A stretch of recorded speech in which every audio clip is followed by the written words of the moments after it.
السلام علیکم ورحمۃ اللہ وبرکاتہ۔ ایک نیو ویڈیو کے ساتھ آپ کے ساتھ حاضر ہوا ہوں، سید جوہر حسین شاہ۔ اس ویڈیو میں بات کریں گے کہ حیوان کو ذبح کرتے وقت وہ کون کون سی چیزیں ہیں جو ذبح کے وقت مکروہ شمار کی گئی ہیں۔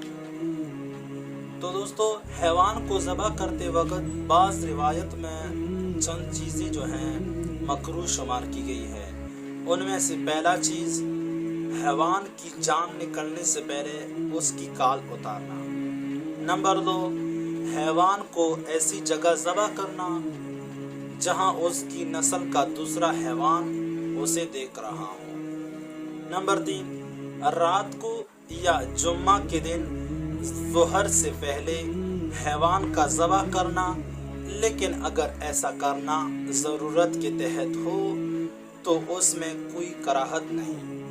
نمبر 4، جس چوپائے کو انسان نے پالا ہو اسے خود اپنے ہاتھ سے ذبح کرنا۔ یہ چند چیزیں تھیں جو روایت میں مکروہ شمار کی گئی ہیں۔ تو دوستو، مزید اچھی ویڈیوز کے لیے اس ویڈیو کو زیادہ سے زیادہ شیئر کیجیے تاکہ اور لوگ بھی اس سے فائدہ اٹھا سکیں۔ والسلام علیکم۔